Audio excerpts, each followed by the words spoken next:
Hello, and welcome to the Movie Universe. I'm your host, Movie Fan. Today, I'll be talking about Tuff Puppy.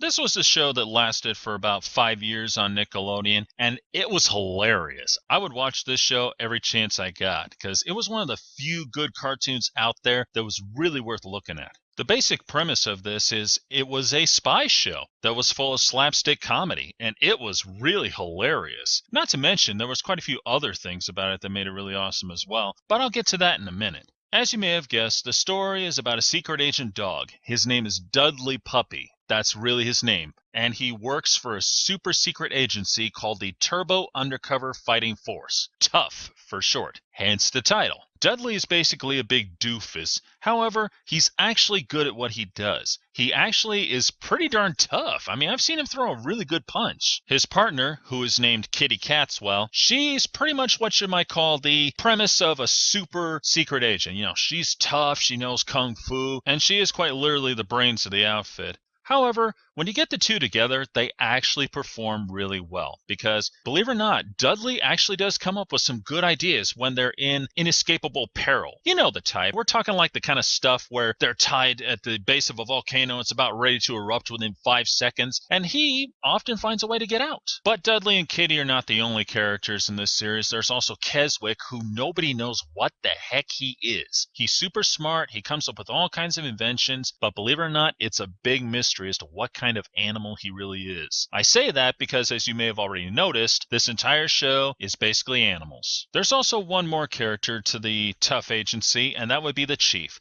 who is basically a flea, but do not underestimate him. Just because he's that small does not mean he's not tough, because he was one of the best in his prime. But of course, you can't have a super secret agency without some super villains. And they have some pretty colorful villains, I'll tell you that right now. The first and probably the most common villain would be Verminius Snaptrap. When he started off, he seemed to have been somewhat of a very good villain. I mean, he was actually 5 steps ahead of Tuff at every turn until Dudley joined the crew. Then all of a sudden, he became a guy who loves to dress up in costumes and rob just about anything, and announce when he's going to do it too. Another great villain was the Chameleon. He was actually an arch enemy of Kitty Catswell. In fact, that's how we first meet him, because he planned to take vengeance on her. As the name implies, and as he obviously is, he is a chameleon, and he can change into anything he wants to, whether it be another person or an inanimate object. And last but not least, one of the final recurring villains would definitely be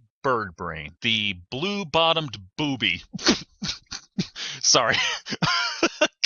I'm sorry. I can't help that every time I say it.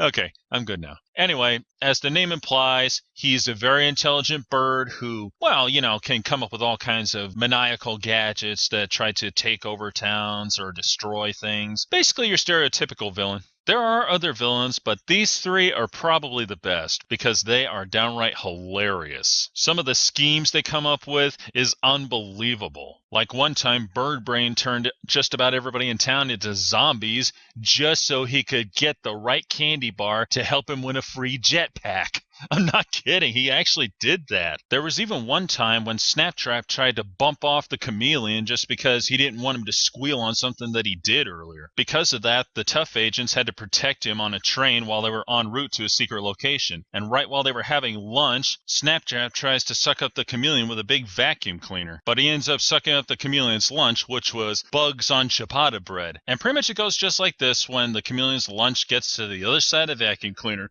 Ah! Ciabatta bread! The bugs didn't scare him, but the ciabatta bread did.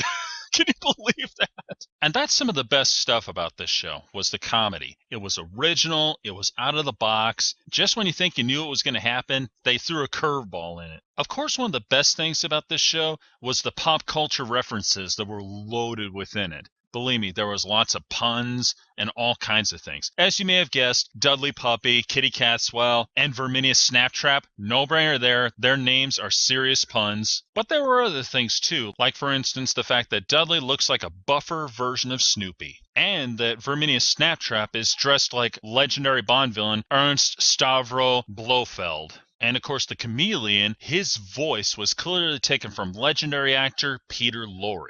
And there was a tough agent turned villain called Jack Rabbit. And everything in that episode was clearly James Bond references. He wore the black suit and tie. He did the name's Rabbit, Jack Rabbit. And not to mention, they gave him Sean Connery's accent and all that other stuff that you've seen in those legendary Bond films. And then there's the theme song, which was clearly parodied off of the legendary song Secret Agent Man. Sadly, the show only lasted for 5 years, but it was downright hilarious. In fact, I'd say this was a great show that should have gone on for even longer. So if you like spy parodies and all kinds of great comedic moments, this is a show that I think you'll like. So if you ever get the chance, look it up. You won't be disappointed. This is Movie Fan, signing off.